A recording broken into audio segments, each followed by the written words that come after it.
Real-time PCR and reverse transcription PCR. So polymerase chain reaction PCR എന്താന്ന് നോക്കാം. PCR എന്ന് പറയുമ്പോൾ 3 മെയിൻ സ്റ്റെപ്സ് ആണുള്ളത്. Denaturation, primer annealing and extension. Denaturation എന്ന് പറയുമ്പോൾ നമ്മൾ കൊടുത്ത DNA ഓഫ് ഇൻട്രസ്റ്റ് അത് 95 ഡിഗ്രി സെൽഷ്യസിലേക്ക് ആക്കുമ്പോൾ ഒരു ഡബിൾ സ്റ്റാൻഡേർഡ് DNA അത് 2 സിംഗിൾ സ്റ്റാൻഡേർഡ് DNA ആയിട്ട് മാറുന്നു.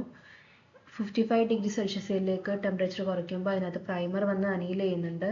അതേപോലെ തന്നെ 75 ഡിഗ്രി സെൽഷ്യസ് ആകുമ്പോൾ ന്യൂക്ലിയോടൈഡ്സ് വന്ന് ആഡ് ചെയ്ത് ഇത് എക്സ്റ്റെൻഡ് ചെയ്യുന്നുണ്ട്. ഇത് കാരി മുല്ലീസ് 1985 PCR കണ്ടുപിടിച്ചത്. അതുകൊണ്ട് തന്നെ ഈ 3 സ്റ്റെപ്സ് കഴിയുമ്പോൾ ഒരു DNA എന്നുള്ളത് 2 ആവുന്നു, 2, 4, അങ്ങനെ 8, അങ്ങനെ ട്രില്യൺസ് ഓഫ് DNA നമുക്ക് ഉണ്ടാക്കാൻ കഴിയുന്നുണ്ട്. അതേപോലെ തന്നെ ഏറ്റവും ലാസ്റ്റ് നമ്മൾ ഡാറ്റ അനലൈസിസ് വേണ്ടി ജെൽ ഇലക്ട്രോഫോറസിസ് ആണ് യൂസ് ചെയ്യുന്നത്. ബൈ UV എക്സ്പോഷർ നമുക്ക് ഈ ഒരു ഡാറ്റ അനലൈസ് ചെയ്യാൻ പറ്റും. സോ റിയൽ ടൈം PCR എന്ന് പറയുമ്പോൾ DNA ആംപ്ലിഫിക്കേഷന് വേണ്ടിയിട്ടാണ് യൂസ് ചെയ്യുന്നത്. അതേപോലെ തന്നെ റിയൽ ടൈമിൽ ചെയ്തുകൊണ്ടിരിക്കുമ്പോൾ തന്നെ നമുക്ക് അതിൻ്റെ റിസൾട്ട് അറിയാൻ പറ്റും. പക്ഷേ സാധാ PCR എന്ന് പറയുമ്പോൾ ഏറ്റവും ലാസ്റ്റ് ഈ ഒരു 3 സ്റ്റെപ്പും കഴിഞ്ഞ് ജെൽ ഇലക്ട്രോഫോറസിസ്, UV എക്സ്പോഷർ അല്ലെങ്കിൽ സദേൺ ബ്ലോട്ടിംഗ് ഒക്കെ ചെയ്യുമ്പോഴേ നമുക്ക് റിസൾട്ട് അറിയാൻ പറ്റുള്ളൂ. ഇതെന്ന് പറയുമ്പോൾ റിയൽ ടൈം നമ്മൾ ചെയ്തുകൊണ്ടിരിക്കുമ്പോൾ തന്നെ അതിൻ്റെ റിസൾട്ട് അറിയാൻ പറ്റുന്നുണ്ട്. അതേപോലെ ഇതിനെ ക്വാണ്ടിറ്റേറ്റീവ് PCR, QPCR എന്നും പറയുന്നത്. ഇത് ക്വാണ്ടിഫിക്കേഷനും നമ്മൾ യൂസ് ചെയ്യുന്നുണ്ട്. എത്ര ക്വാണ്ടിറ്റി, എത്ര എമൗണ്ട് ഓഫ് DNA ഉണ്ടായിട്ടുണ്ടെന്ന് അറിയാൻ വേണ്ടി ഇത് യൂസ് ചെയ്യുന്നുണ്ട്. The application like pathogen detection, gene expression analysis and genetic ടെസ്റ്റിങ്ങിലൊക്കെയാണ് ഇത് മെയിനായിട്ട് യൂസ് ചെയ്യുന്നത്. ഇതിൻ്റെ പ്രിൻസിപ്പിൾ എന്ന് പറയുമ്പോൾ ഇത് ഫ്ലൂറസൻ ഡിറ്റക്ഷൻ ആയിട്ടാണ് മെയിനായിട്ട് ഇത് വർക്ക് ചെയ്യുന്നത്. The real time PCR work on the principle of fluorescence detection during DNA amplification. During PCR amplification fluorescence dyes or probes bind to DNA. Fluorescence dye അല്ലെങ്കിൽ പ്രോപ്സ് DNAയിൽ bind ചെയ്യുന്നു. ഇപ്പോൾ PCR amplify ചെയ്തുകൊണ്ടിരിക്കുമ്പോൾ DNA extension എല്ലാം കഴിഞ്ഞ് amplify ചെയ്തുകൊണ്ടിരിക്കുമ്പോൾ ഈ probe അല്ലെങ്കിൽ ഡൈ DNAയിൽ പോയി ബൈൻഡ് ചെയ്യുന്നുണ്ട്. അങ്ങനെ ഫ്ലൂറസൻ എമിറ്റ് ചെയ്യുന്നുണ്ട്. അപ്പോൾ the amount of DNA increases. എത്രത്തോളം DNA ആംപ്ലിഫൈ ചെയ്യുന്നുണ്ടോ, ഇൻക്രീസ് ചെയ്യുന്നുണ്ടോ, അതിനനുസരിച്ച് ഫ്ലൂറസൻ സിഗ്നലും ഇൻക്രീസ് ചെയ്യുന്നുണ്ട്. അപ്പോൾ ത്രെഷോൾഡ് സൈക്കിൾ വെച്ചിട്ട് നമുക്ക് ആ ഒരു സൈക്കിൾ നമ്പർ അതുപോലെ തന്നെ നമുക്ക് ഇത് അറിയാൻ പറ്റും, ഡാറ്റ അനലൈസ് ചെയ്യാൻ പറ്റും CT വാല്യൂ വെച്ചിട്ട്. പിന്നെ ആ സ്റ്റെപ്സ് തന്നെയാണ് ഇത് വീണ്ടും പറയുന്നത്. ആംപ്ലിഫിക്കേഷൻ എങ്ങനെയാണെന്ന് വെച്ചാൽ ഡീനാച്ചുറേഷൻ, അനീലിംഗ് ആൻഡ് എക്സ്റ്റൻഷൻ ആണ് യൂസ് ചെയ്യുന്നത്. ഇവിടെ വരുന്ന മെയിനായിട്ടുള്ള വ്യത്യാസം എന്താണെന്ന് വെച്ചാൽ ഇവിടെ എക്സ്റ്റൻഷൻ്റെ സമയത്ത് ഫ്ലൂറസെൻ്റ് കൂടി അനീൽ ചെയ്ത് പോകുന്നുണ്ട്, ഫ്ലൂറസെനും കൂടി അതിനകത്ത് വരുന്നുണ്ട്. കണ്ടോ? സോ അതിൻ്റെ 2 ഡിറ്റക്ഷൻ സിസ്റ്റംസ് ഉണ്ട്. DNA ബൈൻഡിങ് ഡൈസും ഫ്ലൂറസൻ പ്രോപ്സും ആണ് അതുള്ളത്. സോ DNA ബൈൻഡിങ് ഡൈസ് എന്ന് പറയുമ്പോൾ അതിൻ്റെ ഒരു എക്സാമ്പിൾ സൈബർ ഗ്രീൻ ആണ്. ഫ്ലൂറസൻ പ്രോപ്സിൻ്റെ എക്സാമ്പിൾ ടാക്മാൻ പ്രോപ്സ് ആണ്. സൈബർ ഗ്രീൻ എന്ന് പറയുമ്പോൾ ഇത് ഡബിൾ സ്റ്റാൻഡേർഡ് DNAയിൽ പോയി ബൈൻഡ് ചെയ്യുന്നുണ്ട്. അപ്പോൾ DNA ഇൻക്രീസ് ചെയ്യുമ്പോൾ അതേപോലെ തന്നെ ഫ്ലൂറസൻറ്റും ഇതിൽ കൂടി ഇൻക്രീസ് ചെയ്യുന്നുണ്ട്. ടാക്മാൻ പ്രോപ്സ് എന്ന് പറയുമ്പോൾ അത് സീക്വൻസ് സ്പെസിഫിക് പ്രോപ്സ് ആയിരിക്കും. അത് സ്പെസിഫിക് ആയിട്ടുള്ള ഒരു സീക്വൻസിൽ ടാർഗറ്റഡ് സീക്വൻസിൽ മാത്രമേ ഈ ഒരു ടാക്മാൻ പ്രോബ് പോയി ബൈൻഡ് ചെയ്യുകയുള്ളൂ. സൈബർ ഗ്രീൻ എന്ന് പറയുമ്പോൾ ഡബിൾ സ്റ്റാൻഡേർഡ് DNA എവിടെയൊക്കെ ഉണ്ടോ അവിടെ എല്ലാം പോയി ബൈൻഡ് ചെയ്യുന്നു. ടാക്മാൻ പ്രോപ്സ് എന്ന് പറയുമ്പോൾ സ്പെസിഫിക് ആയിട്ടുള്ള DNAയിൽ മാത്രം പോയി ബൈൻഡ് ചെയ്യുന്നു. സൈബർ ഗ്രീൻ എന്ന് പറയുമ്പോൾ മോസ്റ്റ് വൈഡ്ലി യൂസ്ഡ് ആയിട്ടുള്ളൊരു ഡൈ ആണ്. അതുപോലെ തന്നെ ഇത് DNAയുടെ മൈനർ ഗ്രൂവിൽ പോയിട്ടാണ് ഈ ഒരു സൈബർ ഗ്രീൻ ബൈൻഡ് ചെയ്യുന്നത്. ഇത് അൺബൗണ്ട് ആണെങ്കിൽ അവിടെ ലിറ്റിൽ ഫ്ലൂറസൻസേ ഉണ്ടാവുള്ളൂ, ചെറിയൊരു ഫ്ലൂറസൻസേ വരുള്ളൂ. പക്ഷേ ഇത് DNAയിൽ ബൈൻഡ് ചെയ്യുകയാണെങ്കിൽ എൻഹാൻസ്ഡ് ഫ്ലൂറസെൻ്റ് കൂട്ടി കാണിക്കുന്നുണ്ട്. അതുകൊണ്ട് തന്നെ ഡബിൾ സ്റ്റാൻഡേർഡ് DNA ആംപ്ലിഫിക്കേഷൻ കഴിയുകയാണെങ്കിൽ ഈ ഒരു സൈബർ ഗ്രീൻ ഡൈയും ഇൻക്രീസ് ആവുന്നുണ്ട്. ഇതിൻ്റെ അഡ്വാൻറ്റേജ് എന്ന് പറയുമ്പോൾ ഇൻഎക്സ്പെൻസീവ് ആണ്, പ്രോബിൻ്റെ ആവശ്യമില്ല, അതുപോലെ ഡിസൈൻ ചെയ്യാൻ സിമ്പിളാണ്. ഡിസഡ്വാൻറ്റേജ് എന്ന് വെച്ചാൽ ഏതൊരു DNAയിലും പോയി ബൈൻഡ് ചെയ്യുന്നു. പ്രൈമർ ഡൈമേഴ്സിലും അല്ലെങ്കിൽ നോൺ സ്പെസിഫിക് റിയാക്ഷൻ പ്രൊഡക്ട്സിലൊക്കെ പോയിട്ട് ഈ ഒരു ഡൈ ബൈൻഡ് ചെയ്യുന്നുണ്ട്. സൈബർ ഗ്രീൻ ഇവിടെ കാണാം. ഡീനാച്ചുറേഷനിൽ സമയത്ത് അവിടെ ഇവിടെയൊക്കെ ആയിട്ട് ചെറിയൊരു ഫ്ലൂറസെൻ്റ് കാണിക്കുന്നുള്ളൂ. അനീലിംഗ് സമയത്ത്, എക്സ്റ്റൻഷൻ സമയത്ത് ഓരോ ന്യൂക്ലിയോടൈഡ്സ് ആഡ് ചെയ്യുമ്പോഴും ഈ ഒരു സൈബർ ഗ്രീൻ വരുന്നത് ബൈൻഡ് ചെയ്ത് പോകുന്നത് കാണും. അങ്ങനെ ഇതുപോലെ ആവും. അപ്പോൾ DNA ഇൻക്രീസ് ആവുന്നതനുസരിച്ച് ഈ ഒരു സിഗ്നലും ഫ്ലൂറസെന്റ് സിഗ്നലും ഇൻക്രീസ് ആവുന്നുണ്ട്. പിന്നെ ടാക്മാൻ പ്രോബിനെ പറ്റിയിട്ടാണ് പറയുന്നത്. ടാക്മാൻ പ്രോബ് എന്ന് പറയുമ്പോൾ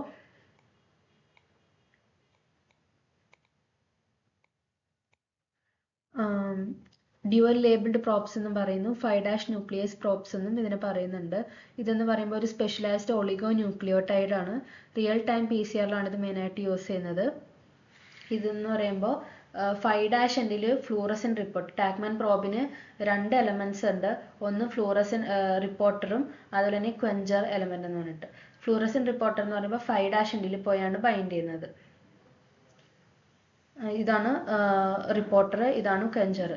5' എൻഡിലാണ് റിപ്പോർട്ടർ ബൈൻഡ് ചെയ്യുന്നത്, 3' എൻഡിലാണ് ക്വഞ്ചർ വന്ന് ബൈൻഡ് ചെയ്യുന്നത്. ഇതെന്ന് പറയുമ്പോൾ എക്സ്റ്റൻഷൻ സമയത്ത്, PCR-ന്റെ എക്സ്റ്റൻഷൻ സമയത്ത് ഈ ഒരു ടാക്മാൻ പ്രോബ് ടാർഗറ്റിൽ ഏത് സീക്വൻസ് ആണോ നമുക്ക് വേണ്ടത് ആ സീക്വൻസിൽ പോയിട്ട് ഈ ഒരു ടാക്മാൻ പ്രോബ് ഹൈബ്രിഡൈസ് ചെയ്യുന്നുണ്ട്. ടാക്മാൻ polymerase Clive the probe.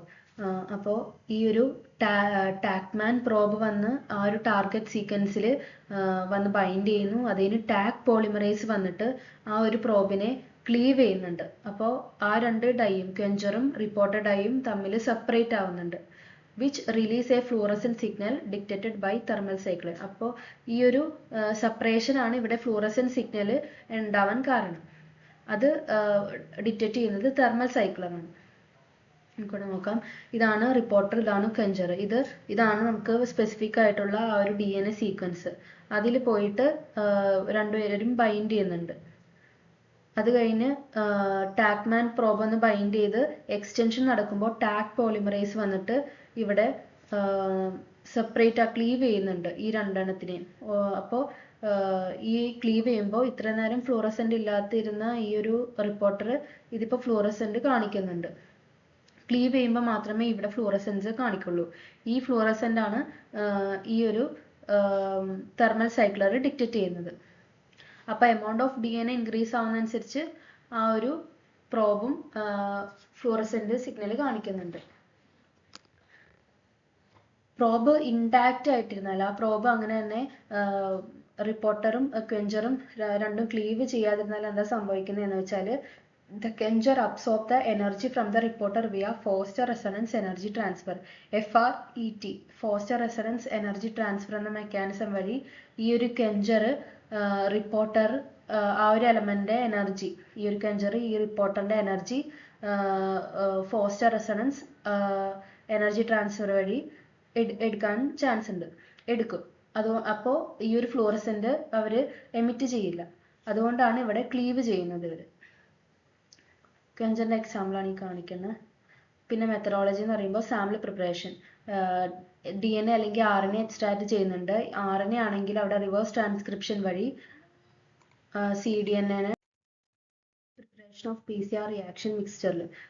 PCR reaction മിക്സ്ചറിൽ എന്തൊക്കെയാണ് ആവശ്യമുള്ളതെന്ന് വെച്ചാൽ ടെംപ്ലേറ്റ് DNA, അതുപോലെ തന്നെ primer, DNA polymerase, DNTPS, fluorescent dye അല്ലെങ്കിൽ പ്രോബ്, ബഫർ സൊല്യൂഷൻ.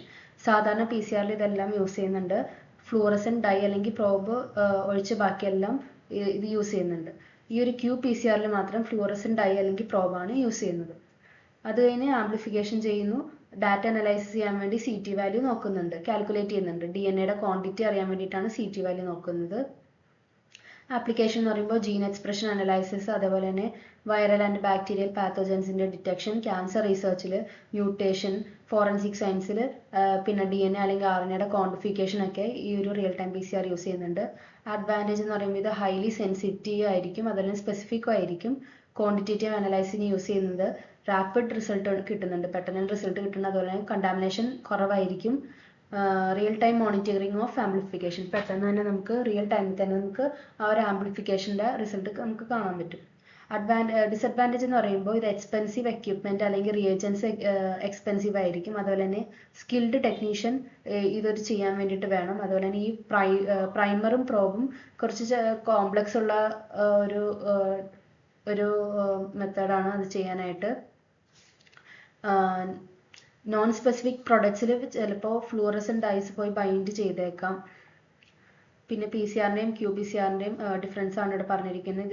ഇതെന്ന് പറയുമ്പോൾ ആംപ്ലിഫൈ ചെയ്യാൻ വേണ്ടിയിട്ട് മാത്രമേ യൂസ് ചെയ്യുന്നുള്ളൂ. ഇതെന്ന് പറയുമ്പോൾ qPCR എന്ന് പറയുമ്പോൾ ആംപ്ലിഫൈയും ക്വാണ്ടിഫൈയും നമുക്ക് ചെയ്യാൻ പറ്റുന്നുണ്ട്.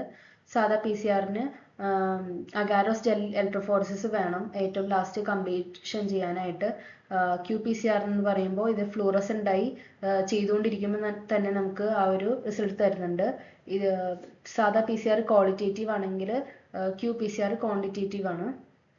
അതേപോലെ തന്നെ ഇത് റിയാക്ഷൻ നടന്നുകൊണ്ടിരിക്കുമ്പോൾ നമുക്ക് കാണാൻ പറ്റില്ല. പക്ഷെ qPCR ആ ഒരു സൈക്കിളിൽ തന്നെ നമുക്ക് നടന്നുകൊണ്ടിരിക്കുമ്പോൾ തന്നെ നമുക്ക് അറിയാൻ പറ്റുന്നുണ്ട് അതിന്റെ റിസൾട്ട്.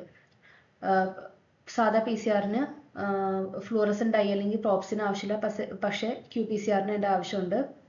സാധാ PCR ഒരുപാട് സമയം എടുക്കുന്നുണ്ട്, കാരണം ജെൽ ഇലക്ട്രോഫോറസിനൊക്കെ അത്യാവശ്യം സമയം എടുക്കും. പക്ഷെ qPCR എന്ന് പറയുമ്പോൾ ഫാസ്റ്റ് ആയിരിക്കും സാധാ PCR-നെ വെച്ച് നോക്കുമ്പോൾ.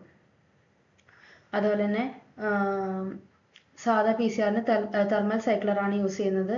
qPCR-ന് റിയൽ ടൈം PCR മെഷീനാണ് ഫ്ലൂറസെന്റ് ഡിറ്റക്ഷൻ വഴി നോക്കുന്നത്.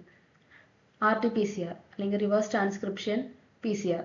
റിവേഴ്സ് ട്രാൻസ്ക്രിപ്ഷൻ എന്ന് പറയുമ്പോൾ രണ്ട് മെയിൻ പ്രോസസ്സാണുള്ളത്, റിവേഴ്സ് ട്രാൻസ്ക്രിപ്ഷനും PCR ആംപ്ലിഫിക്കേഷൻ. റിവേഴ്സ് ട്രാൻസ്ക്രിപ്ഷൻ എന്ന് പറയുമ്പോൾ ഇത് മെയിനായിട്ട് RNA നോക്കാൻ വേണ്ടിയിട്ട്, RNA-യുടെ പോളിമറൈസ് ചെയ്യാൻ വേണ്ടിയിട്ടാണ്, റിയാക്ഷൻ ചെയ്യാൻ വേണ്ടിയിട്ടാണ് ഇത് യൂസ് ചെയ്യുന്നത്. അപ്പോൾ RNA cDNA ആയിട്ട് കൺവേർട്ട് ചെയ്യുന്നുണ്ട് റിവേഴ്സ് ട്രാൻസ്ക്രിപ്റ്റേസ് വഴി. റിവേഴ്സ് ട്രാൻസ്ക്രിപ്റ്റേസ് എന്ന് പറയുന്ന എൻസൈം വഴി RNA-നെ cDNA ആയിട്ട് കൺവേർട്ട് ചെയ്യുന്നുണ്ട്. അത് കഴിയുമ്പോൾ സാധാ ആംപ്ലിഫിക്കേഷൻ നടന്ന് ജെൽ ഇലക്ട്രോഫോറസിസ് ചെയ്യുന്നുണ്ട്. സാധാ PCR-ന് വെച്ച് ഉള്ള വ്യത്യാസം എന്താണെന്ന് വെച്ചാൽ ഇവിടെ ആദ്യം RNA എന്നുള്ളത് cDNA കോംപ്ലിമെന്ററി DNA ആക്കുന്നുണ്ട്. ആ ഒരു വ്യത്യാസം മാത്രമേ ഇവിടെ ഉള്ളൂ. കോമ്പോണൻസ് സാധാ PCR-ന്റെ മെയിൻ കോമ്പോണൻസ് ആണിത്. എക്സ്ട്രാ ആയിട്ട് വരുന്നത് റിവേഴ്സ് ട്രാൻസ്ക്രിപ്ഷൻ എൻസൈം മാത്രമേ എക്സ്ട്രാ ആയിട്ട് വരുന്നുള്ളൂ. അതിൽ മെത്തഡോളജി എന്ന് പറയുമ്പോൾ ആദ്യം RNA ഐസൊലേറ്റ് ചെയ്യുന്നുണ്ട്, ടിഷ്യൂ സെൽസിന് RNA എക്സ്ട്രാക്ട് ചെയ്യുന്നുണ്ട്, റിവേഴ്സ് ട്രാൻസ്ക്രിപ്ഷൻ ചെയ്യുന്നുണ്ട്, റിവേഴ്സ് ട്രാൻസ്ക്രിപ്റ്റേസ് വഴി RNA-നെ cDNA ആക്കുന്നുണ്ട്. അതുപോലെ തന്നെ സാധാ ആംപ്ലിഫിക്കേഷൻ നടത്തുന്നുണ്ട്. Detection by agarose gel electrophoresis അല്ലെങ്കിൽ റിയൽ ടൈം ഡിറ്റക്ഷൻ സിസ്റ്റം വഴി ഡിറ്റക്ട് ചെയ്യുന്നുണ്ട്. ഇതെന്ന് പറയുമ്പോൾ രണ്ട് ടൈപ്സ് ഉണ്ട്, one step RT-PCR-ഉം 2 step RT-PCR-ഉം. One step RT-PCR എന്ന് പറയുമ്പോൾ ഇത് സിംഗിൾ ട്യൂബിൽ വെച്ചിട്ടായിരിക്കും നടക്കുന്നത്, ഒറ്റ സ്റ്റെപ്പ് ആയിരിക്കും. ഒറ്റ സ്റ്റെപ്പിൽ തന്നെ റിവേഴ്സ് ട്രാൻസ്ക്രിപ്ഷൻ നടക്കുന്നുണ്ട്, cDNA ആവുന്നുണ്ട്, അതുപോലെ തന്നെ ആംപ്ലിഫൈയും ചെയ്യുന്നുണ്ട്. 2 സ്റ്റെപ്പ് RT-PCR എന്ന് പറയുമ്പോൾ രണ്ട് സെപ്പറേറ്റ് ട്യൂബ്സിൽ രണ്ട് സ്റ്റെപ്പായിട്ടാണ് നടത്തുന്നത്. ആദ്യത്തെ ട്യൂബിൽ റിവേഴ്സ് ട്രാൻസ്ക്രിപ്ഷൻ ഒഴിച്ച് അത് cDNA ആക്കുന്നുണ്ട്. രണ്ടാമത്തെ ട്യൂബിലേക്ക് ഈ cDNA ട്രാൻസ്ഫർ ചെയ്തിട്ട് അവിടെ PCR-ന്റെ മിക്സ്ചർ ഒഴിച്ച് അവിടെ cDNA ആംപ്ലിഫൈ ചെയ്യുന്നുണ്ട്.